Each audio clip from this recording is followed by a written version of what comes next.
للخير البرايا إكرامه كدناني شكر خير البرايا إكرامه كدناني أنك آلة كبار سبك كبار كدا أنت بالي كسالي جايا على تيركا يا سانا هيرا سوروك يا ما شكر خير البرايا إكرامه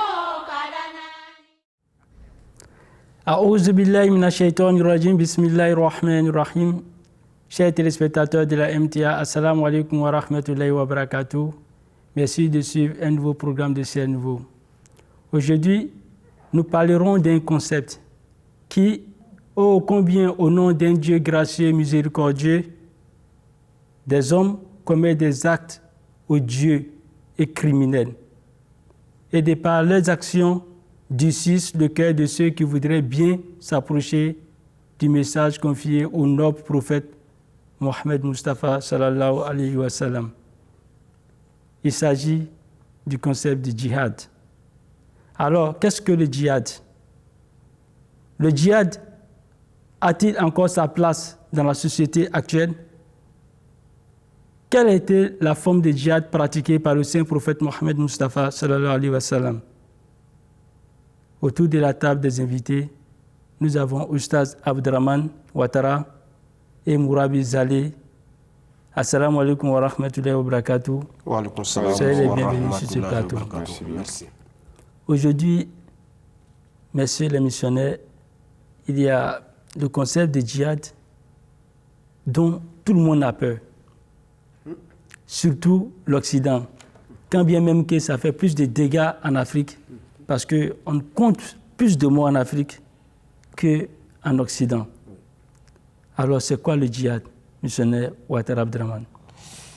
Alhamdulillah, sharan la ilaha illallah wa dahu la sharika lahu wa sharan Muhammadan abduhu rasuluh. Nous vous remercions pour cette question. Si nous allons dans la sourate 25, verset 53, dans lequel Allah subhanahu wa ta'ala dit فلا تطيعوا الكافرين وجاهدهم به جهادا كبيرا.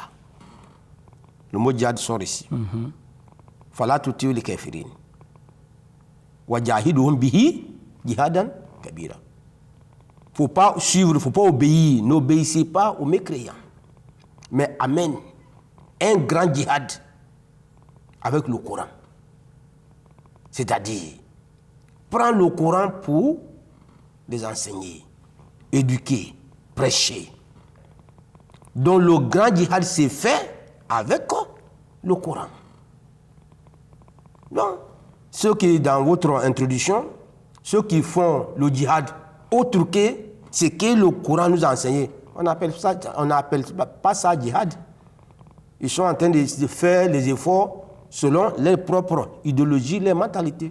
Mais puisque ça sort dans le contexte de la religion, ça sort du contexte du Saint-Coran. Voilà pourquoi, dès d'emblée, Allah subhanahu wa ta'ala dit « Fala tuti'u l-kafirin wa jahidhum bihi jihadan kabira » Il ne faut jamais obéir aux mécréants. Mais amen. Un grand djihad. Ce grand djihad s'est fait avec quoi? Avec le Coran. Comment on doit s'unir? Comment on doit s'aimer? Tous les 700 commandements, d'après Imam Mahdi alayhi salam, qui se trouvent dans le Saint-Coran. Si nous suivions ces enseignements-là, alhamdulillah. Donc le djihad, c'est vague. On peut faire djihad avec ses biens. On peut faire djihad avec sa personne. Voilà. Voilà pourquoi d'autres versets nous disent le djihad a été recommandé à tous les croyants. Le modèle change, mais le djihad demeure jusqu'à la fin du temps. C'est les méthodes qui changent. Chaque génération, ils ont leur manière de faire le djihad. Le djihad veut dire lutter, faire des efforts dans le chemin de Dieu. Lutter comment? Lutter, faire des efforts voilà. Dans le chemin de Dieu. Comment? Lutter pour faire passer le message de Dieu. Lutter pour ceux qui ne suivent pas les enseignements de Dieu. Lutter, c'est là en les rapprochant à Dieu. Ceux qui sont en train de tuer les gens, on doit lutter avec eux pour leur dire que non. Le djihad ne veut pas dire aller tuer. Tous les moyens, on doit utiliser tous les moyens pour leur faire comprendre que le djihad ne veut pas dire tuer. Le djihad veut dire enseigner, éduquer, former. Voilà. Lutter contre ses désirs. Voilà. Okay. Lutter contre son propre désir égaux. Okay. Voilà, voici ce qu'il veut dire djihad. Rassembler les gens. Nulle part, le djihad va te dire, il faut le tuer quelqu'un. Non. Voilà pourquoi on dit de faire le grand djihad avec le Coran. Je vous donne un exemple. Au cours d'une bataille, quand les compagnons, après cette bataille, au retour, le Saint-Prophète sallallahu alayhi wa sallam les a réunis. Il dit, alhamdulillah, nous avions fini de faire un petit djihad. Inch'Allah, nous jurons vers un grand djihad. Pourtant, le petit djihad en question, il y a eu des morts. Mais le prophète a dit que ce que nous avons fait là, ça c'est petit. Mais pourtant, petit là, il y a eu des morts. Maintenant, nous jurons maintenant vers le grand djihad. Les compagnons disent, ce qu'on vient de finir là, il y a eu plus de morts là-bas. Petit là, il y a eu des morts. Si on va faire là encore grand djihad, là c'est une catastrophe. Il dit non, je voulais dire simplement lutter contre soi-même. Voilà. Toi qui es dans ta nature, tu es un malfaiteur, tu es un voleur, tu es un tricheur. Voilà. C'est égoïsme-là que tu dois laisser. Le mal qui est en soi. Il faut enlever le mal qui est en soi, enseigner aux autres de pratiquer la bonne voie. Lutter contre soi-même, c'est que la grande djihad. Donc, ça n'a rien à voir avec aller tuer quelqu'un. Même comme c'était un concept qui est rentré, c'est une ancienne parole que je voulais dire. Mais ce n'est pas une ancienne vérité. Ça ancré dans la tête des gens pour dire tout le monde parce que quand on dit djihad seulement, paf, c'est pour prendre les armes pour aller tuer. Le Saint-Prophète sallallahu alayhi wa sallam, il a tué qui? Au nom de l'islam? Nulle part. On va y revenir. Inch'Allah.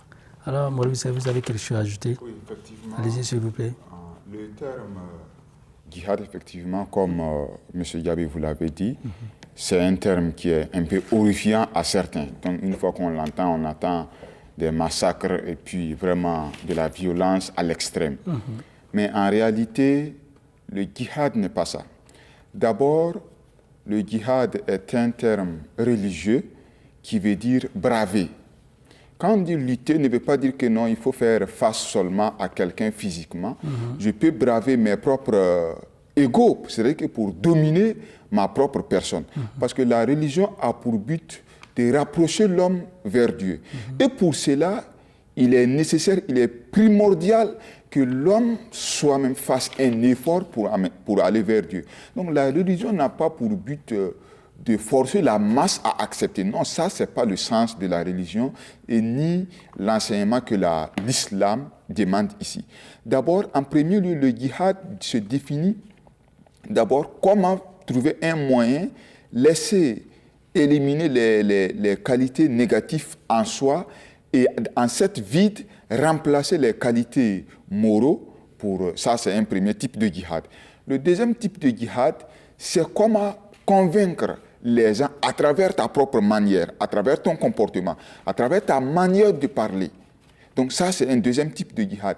Le dernier type de djihad, maintenant, c'est, par exemple, quand vous êtes confronté à un danger, quand vous êtes confronté à un dilemme, par exemple, on dit que, OK, votre religion ne nous plaît pas. OK, il n'y a pas de problème. Si ça ne vous plaît pas, vous n'êtes pas forcé à rentrer. Mais vous me dites que non, vous ne devrez pas pratiquer ici. Donc la religion me dit, il faut laisser cette place et trouve-toi une autre place, là où tu peux pratiquer aisément ta foi. Et si dans cette nouvelle place, tu es attaqué encore, la religion a pour but de rapprocher l'homme vers Dieu. Et pour cela, l'homme doit faire un effort personnel. Donc le premier type de djihad qui nécessite que la religion demande, c'est l'auto-formation de soi-même. C'est une introspection de soi-même pour voir jusqu'à là, quelles sont les qualités que j'ai pu éliminer en moi et à la place de cette vie, quelles sont les qualités que j'ai adoptées. Ça, c'est un premier type de djihad, le premier type de djihad d'abord. Le deuxième type de djihad vient, par exemple, vous montrer aux gens à travers vos actes que vous posez, à travers votre exemple, à travers votre modèle, que vraiment je suis un homme et prêcher, en même temps accompagner, c'est-à-dire vous prêchez la parole, vous dites aux gens de faire ce que vous êtes en train de faire. Vous posez d'abord ces actes et vous utiliser l'enseignement coranique pour prêcher ou bien pour faire répartir le message de l'islam. Et le troisième type de djihad qui est le dernier, c'est-à-dire que le minimum des djihad, comme le doyen Abdurrahman l'a mentionné, que le Saint-Prophète, une fois il revenait d'une bataille, et puis il a dit à ses compagnons que nous sommes retournés de petits djihad, et maintenant c'est là le grand djihad commence. Donc dans une bataille là où certains sont restés, et que le prophète sallam a appelé ça le petit djihad, c'est-à-dire que ça c'est pas l'objectif de la religion. L'objectif de la religion n'est pas de faire des batailles, mais il y a certaines choses, quand vous avez le dos au mur, vous êtes obligé de vous défendre. Sinon, quand vous avez le dos au mur, ça c'est la dernière hypothèse qui vous reste, c'est de vous défendre. Parce que quand on voit le prophète... J'ai bien envie de vous poser la question, parce que, à vous entendre dire, vous avez parlé des batailles. Il y a des gens qui accusent le prophète Mohammed sallallahu alayhi wa sallam d'avoir mené des luttes pour pouvoir propager l'islam. Il y est inscrit dans certains livres d'histoire qu'on apprenait aux temps anciens, même si peut-être ils ont enlevé ces parties, que l'islam s'est propagé par le biais de l'épée. Qu'en dites-vous? Non, là, c'est une malcompréhension peut-être de leur part. Sinon, le Saint-Prophète sallam n'a jamais pris l'épée pour attaquer quelqu'un premier. Toutes les guerres ou bien toutes les batailles qu'il a fait, c'était des guerres défensives et ça s'est passé dans son territoire. Quand par exemple, le prophète sallam a enduré beaucoup de difficultés, même 3 ans de boycott social à la Mecque avec ses compagnons, il n'a jamais déclenché une guerre ou bien une bataille contre qui que ce soit, pendant 13 ans à la Mecque. Mais ils ont même tenté à sa vie et que Dieu lui a donné une permission de laisser cette ville et puis émigrer là où il pourrait aisément pratiquer sa religion. Et bien sûr, le prophète sallallahu sous l'ordre divin, il a quitté la Mecque pour aller à Médine. Vous avez quelque chose à ajouter? Oui, allez-y. Voilà. Il a quitté la Mecque pour aller à Médine. Et après ça, les mêmes Mécois ont dit que non. Ça seulement, qui a quitté notre ville, ça ne suffit pas. Donc cette religion-là, il faut qu'on l'efface même sur le surface de la terre. Donc c'est là le verset vient, Dieu envoie ce verset. Uzina lillazina yuqataluna bi annahum zulimu wa inna Allaha ala nasrihim laqadir. C'est-à-dire que la permission a été donnée à ceux qui ont été injustement poussés à sortir de leur habitation, juste seulement parce que parce qu'ils ont été injustement, ils ont été traités injustement. Donc Dieu donne la permission à ces gens-là de se défendre. Donc quelqu'un qui vous fait sortir d'abord de votre habitation, si vous avez l'intention de faire la guerre, pourquoi quitter même d'abord? On va dire que mais ça c'est ma ville native comme la vôtre, donc si on n'est pas d'accord, alors faites une confrontation. Mais les batailles que le prophète sallam a menées, comme je l'ai dit, il avait le dos au mur. Il n'y avait pas d'autre échappatoire. Donc, en ce moment, la première solution, la solution qui y restait, c'était de faire face. Et il y a un verset de Saint-Coran qui dit, cette permission a été donnée, ce n'est pas seulement pour l'islam. S'il n'y avait pas ces gens pour contrer ces malfaiteurs, sûrement les mosquées, les synagogues, les temples auraient dû être détruits par ces gens-là. Donc, ça, c'est une dernière option du djihad qui est malheureusement mal présentée ou bien mal connue dans notre société moderne. Sinon, le prophète sallam n'a jamais attaqué qui que ce soit, mais toutes les batailles qu'il a menées, c'était des guerres défensives que les autres ont voulu l'attaquer. Et finalement, quand tu es attaqué, tu es obligé de te défendre. Ce verset montre clairement même que l'islam cautionne la protection des lieux de culte. Ah oui. Tel que vous venez de le dire, les synagogues, les mosquées ou autres. Alors, M. Ness, c'est sur la même question, vous avez quelque chose à ajouter? Alhamdulillah, ce que je voudrais ajouter, souvent il y a une logique qui est en face de nous. Le monsieur a passé 13 ans à la Mecque, sans injurer qui que ce soit. Il était connu avec ces titres-là. Le nommé Mohamed, l'homme Amin, l'homme de confiance, l'homme verdict, le humble.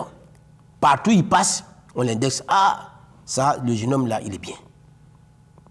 Donc il a passé 13 ans à la Mecque. Il a appelé les gens vers quoi? Il a fait quel djihad là-bas durant 13 ans? C'est avec le Coran. Il a abandonné l'épée là-bas? Non. Durant les 13 ans, il faisait seulement la grande djihad à travers l'enseignement du Saint-Coran, prêcher avec la parole du Saint-Coran. Mais les Mécois voyaient qu'il est en train de gagner le terrain. Il était gênant. Dans quelle mesure il était gênant? Pour la population, les chefs de l'époque voyaient que leurs enfants, les esclaves, les femmes étaient attirés vers l'enseignement de l'islam. Ah, donc se détournaient de eux, les enseignements. Tout à fait. Okay. Ils voyaient que leurs 360 dieux là ne peuvent pas faire leur affaire. Beaucoup de gens couraient maintenant vers Mohammed qui avait un seul Dieu. Donc quand ils ont constaté, si on ne fait pas quitter le monsieur là, vraiment, il va détruire tous nos enfants. Voilà pourquoi ils ont amené des plans pour l'assassiner. Dieu dit, ma terre est vaste. Si on ne t'aime pas ici, on va ailleurs. C'est là maintenant, il a émigré.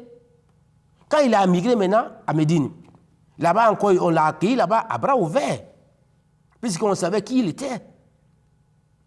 Ceux qui le suivaient, il les guidait à où? À quel à bon port ou le contraire. Et là-bas aussi, les gens rentraient en masse dans sa religion. Et ils disent que si on n'a pas éliminé monsieur là, finalement l'Arabie tout entière va rentrer dans sa religion.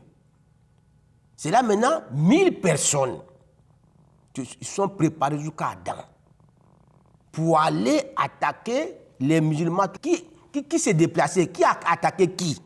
Ce sont les Mécois. Bon, admettons, entre la Mecque et Médine, les 1000 personnes sont quittées à la Mecque pour aller attaquer. C'est ce verset-là que le frère Zalé vient de dire. Dieu les a rassurés maintenant. Ils vont venir. Quand tu vas t'asseoir à bras croisés, ils vont venir tuer les enfants et les femmes. Donc ton devoir, moi, ils te ordonnent aujourd'hui. Tu as fait 13 ans, ils ne t'ont pas laissé. Tu es venu ici, ils viennent encore derrière toi. C'est moi, Dieu même, qui t'a envoyé, qui te donne ordre. Défends-toi. C'est le verset que le frère Zalé vient de dire. Ça, à ce moment-là, maintenant, ils sont levés pour se défendre. Si ils conquéraient, ils forçaient les gens pour embrasser sa religion, et ça arrivait là. Celui qui devait venir attaquer la Mecque, et non, la Mecque allait attaquer. Première fois. Et deuxième fois encore, plus de 3000 personnes sont quittées encore. Et ils ont échoué. La bataille de Badr, 1000 personnes ils ont échoué, les 300 personnes les ont massacrés. Tellement ça les a fait mal, ils sont encore plus préparés, encore plus de 3000 personnes. Et dit cette fois-ci, deuxième là, c'était Uhud. Là-bas aussi, c'était la même chose. Mais qui attaquait toujours? Toutes les batailles qui ont eu lieu, ce sont les Mécois qui attaquaient. Les musulmans, le centre de force sur la Somme, ils n'ont jamais allé attaquer. C'était une guerre défensive. Et c'était fait avec l'ordre de Dieu. Dieu dit que la permission fut donnée à ceux qui ont été injustement chassés de leur habitation. Qui a été chassé? Ce sont les musulmans. Tout à fait. Mais quand l'Occident prend ça, que l'islam a été propagé par épée, vraiment, ça veut dire qu'ils ne connaissent pas l'histoire. Soit ils se refusent de... Ils se refusent de voir la vérité. Voilà. On a posé la question, qui attaquait qui? Combien de fois? Plus de 2 fois. Toutes les guerres que le Saint-Prophète a menées avec ses compagnons, ce sont les mécréants, les Mécois qui attaquaient toujours. Mais c'est Djabi, même je suis un fainéant, comment? Je suis dans ma famille, tu vas venir me tuer, je vais me remuer au moins. Ça, c'est la moindre des choses. Tout à fait. Voilà. Donc les musulmans se remuaient. Pour qu'eux aussi, en face des ennemis, avec l'aide de Dieu, ils ont été victorieux. Donc, nulle part, le djihad ne veut pas aller attaquer. Dans la pratique, même le prophète, il n'a jamais fait cette pratique-là. L'histoire nous dit clairement. D'accord. Mais comment inscrire les actes qui se font aujourd'hui au nom d'un Dieu gracieux? Comment inscrire ces actes-là vis-à-vis des enseignements de l'islam et vis-à-vis même du comportement de l'islam, puisque le prophète n'a jamais fait cette guerre. Oui. Comment inscrire cette guerre? Tout d'abord, j'aimerais ajouter à ça, d'abord, il faut reconnaître que l'islam, le prophète sallam n'a jamais été le premier à attaquer et l'islam ne s'est pas propagé à travers l'épée. D'abord, l'épée peut faire courber la tête, mais pas les esprits. Donc, mais quand nous regardons, quand nous étudions la vie ou bien les sacrifices que les compagnons ont menés, ce ne sont pas des gens qui étaient forcés à accepter. Il y avait un amour propre. Et quand il est parti à Médine, la première jour, quand les Médinois ont accueilli le prophète sallam, et puis, voyez la première bataille que le prophète sallam a menée. C'est si réellement il n'avait pas le dos au mur, c'était une guerre suicidaire. 313 personnes accompagnées, c'est-à-dire que le nombre total, 313, compris des femmes et des enfants, face à 1000 soldats armés jusqu'aux dents. À moins que tu veuilles te suicider, mais quand vous avez le dos au mur, vous n'avez d'autre option que de vous défendre avec les moyens maigres que vous avez. Et c'est logique, quand vous avez des femmes et des enfants à la maison et que des vieilles personnes, vous ne laissez pas l'ennemi venir vous frapper dans la maison, vous vous arrêtez à la porte pour contrer l'ennemi. Donc, la notion pour dire que non, l'islam s'est répandu par épée, non. Ça ne tient pas. Voilà, vraiment, ça ne tient pas. Et une seule personne, peut-être, moi, il est plus fort que moi aujourd'hui, il m'a forcé, j'ai accepté. Mais quand nous serons 10, 20, 15 comme ça, on va se regrouper et puis on va tomber sur lui et puis voilà, c'est fini. Donc, mais nous voyons que non, l'histoire, l'acte que les compagnons ont posé, vraiment contredisent le fait que l'islam est propagé par épée. Parce qu'il y avait un amour propre, un amour au fond de leur cœur qui les a poussés à faire un tel sacrifice et non pas une coercition qui les a poussés à mener ces ans de bataille ou bien la dévotion qu'ils avaient.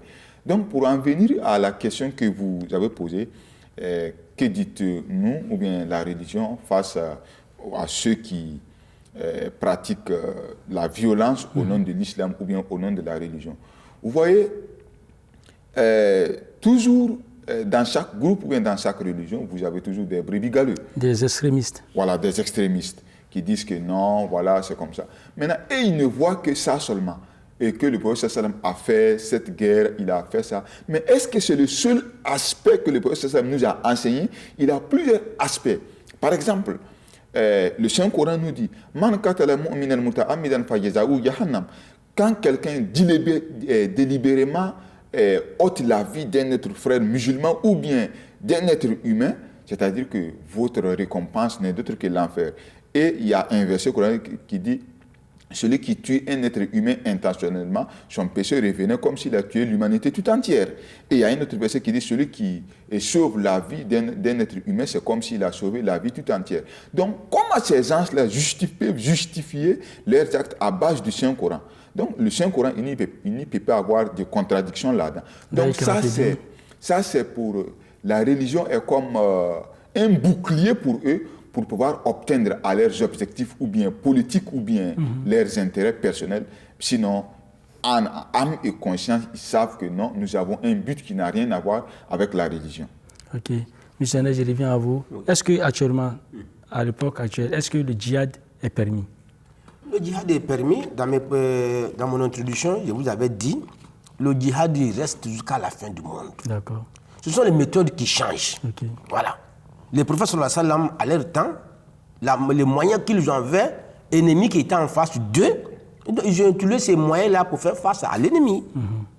Et de nos jours, notre adversaire, je n'appelle pas ça ennemi, notre adversaire, ceux qui n'ont pas compris le message de l'islam, ceux qui attaquent l'islam, ils ont attaqué l'islam avec quoi? C'est le média, les journaux, les télévisions, Internet, etc. Et c'est le même moyen là aussi, nous prenons aujourd'hui pour faire notre djihad. Okay. Voilà. Donc mais vous voulez dire que le djihad réside actuellement dans le tablique? Bien sûr. C'est ça? Bien sûr. Okay. Le djihad, jusqu'à la fin du monde, le djihad ne finira pas. Mais chaque génération a ses moyens, les méthodes changent. Voilà. Qu'est-ce qu'on peut dire donc, si le djihad a changé de forme, qu'est-ce qu'on peut dire à ceux qui disent que si le Messie promis alayhi salam venait, qui ne sont pas d'accord avec la Mahdia, mais qui disent que si le Messie promis alayhi salam venait, pour eux, en fait, je parle. Oui, je comprends. Qu'il il fera le djihad, voilà. Selon eux. Tout à fait. Qu'est-ce qu'on peut dire? Voilà, c'est ce qui... Puisqu'ils n'ont pas compris la notion même de djihad. Tout à fait. Puisque c'est écrit dans le hadith, quand Imam Mahdi viendra, il y a abolir le djihad. Voilà. Donc, quand Imam Mahdi est venu, maintenant, il a expliqué, le djihad de l'épée, là, c'est fini. Ça, c'était face à l'ennemi qui était armé. Que les hommes de force étaient obligés de prendre épée pour se défendre. Puisqu'ils avaient l'épée, l'ennemi avait épée. L'adversaire avait épée, qui était le Mécois. Donc les hommes de force étaient obligés d'utiliser l'épée. Mais de nos jours, au temps où au moment qu'Imam Mahdi viendra, on n'attaquera plus les musulmans à travers les armes, mais c'est à travers les plumes. Voilà. Donc voilà pourquoi au temps d'Imam Mahdi, le djihad a changé la forme, qui n'est plus épée, mais c'est maintenant par écrit, le média, etc. Okay. Donc quand Imam Mahdi a dit ça, on dit comment Imam Mahdi qu'il n'y a pas de djihad. Il n'a pas dit qu'il n'y a pas de djihad. La forme change, mais le djihad il reste. Donc ils ont mal interprété. Ils ont mal interprété pour dire que c'est bien écrit dans le hadith. Quand Imam Mahdi viendra, il va abolir le djihad. C'est-à-dire le djihad par épée est fini dès à l'arrivée d'Imam Mahdi. C'est autre djihad maintenant qui commence. Sûrement, ça ne les arrange pas. Ils voudraient voir un Imam Mahdi sanguinaire, barbare. Pourtant, le maître de l'univers, l'homme le plus influent de tout le temps, n'était que Mohammed sallallahu alayhi wa sallam, qui n'a jamais utilisé épée pour défendre sa religion. Si Imam Mahdi vient faire le contraire, alors ça ne marchera pas. Merci bien à vous. Alors... Ce que j'aimerais ajouter à ce que le doyen Abdurrahman a dit, vous voyez, les circonstances définissent quel genre d'action nous devrons poser. Ce n'est pas parce que le prophète sallam a fait djihad qu'on est lancé, on est censé attaquer des gens. Non, je dis même que ça, ce n'est pas un enseignement religieux d'attaquer qui que ce soit. Mais le problème est que les circonstances que nous vivons aujourd'hui, il n'y a pas de bataille ou bien d'attaque physique, c'est d'attaque verbale et littéraire. Donc, nous devrons aussi adapter à ce système de combat. Parce qu'il faut être juste dans votre bataille. Si quelqu'un vous attaque avec un plume ou bien avec quelqu'un qui vous attaque verbalement et que vous lancez une bombe sur lui, vraiment ça devient quelque chose qu'on appelle de l'injustice. Surtout que l'islam parle de la mesure. Voilà. Alors, votre mot de fin, monsieur Oustaz Abdurrahman Ouattara. Alhamdulillah, notre mot de fin, nous disons à tous ceux qui nous écoutent, ou à tous ceux qui nous regardent, le djihad est là. Le Saint Prophète sallallahu alayhi wa sallam a fait le djihad pour se défendre, pour propager la parole de Dieu. À notre temps, le djihad aussi est là. C'est pour expliquer l'islam à l'humanité tout entière. Avec quoi? Avec amour, avec souplesse, avec la tendresse.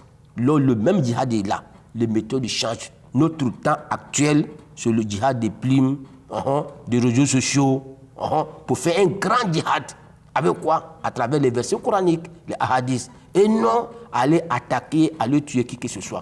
C'est ce djihad-là, Imam Mahdi est venu me croire à ça. Votre mot de fin, Mohamed. Je dirais à nos chers téléspectateurs que l'épée peut faire courber la tête, mais pas les esprits. Donc, et la religion a pour but de créer un amour propre entre l'homme et Dieu. Et l'épée ne peut pas créer cet amour propre dans le cœur de quelqu'un. Chers téléspectateurs, le concept de djihad et sa pratique dans le sens de la tuerie, de la barbarie, relève généralement de la manipulation.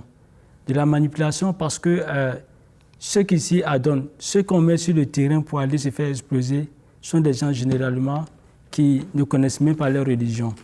À peine souvent, ils reviennent des milieux d'intoxication, des milieux où l'islam, des milieux interdits par l'islam. Et ils vont se faire exploser, en tout cas en Europe ou en Afrique ici. Chers téléspectateurs, c'était une émission sur la notion du djihad. Nous vous remercions de nous avoir suivis. Chers invités, merci à vous d'avoir pris place sur ce plateau. Merci. Assalamu alaikum wa rahmatullahi wa barakatuh. Wa alaikum salam wa rahmatullahi.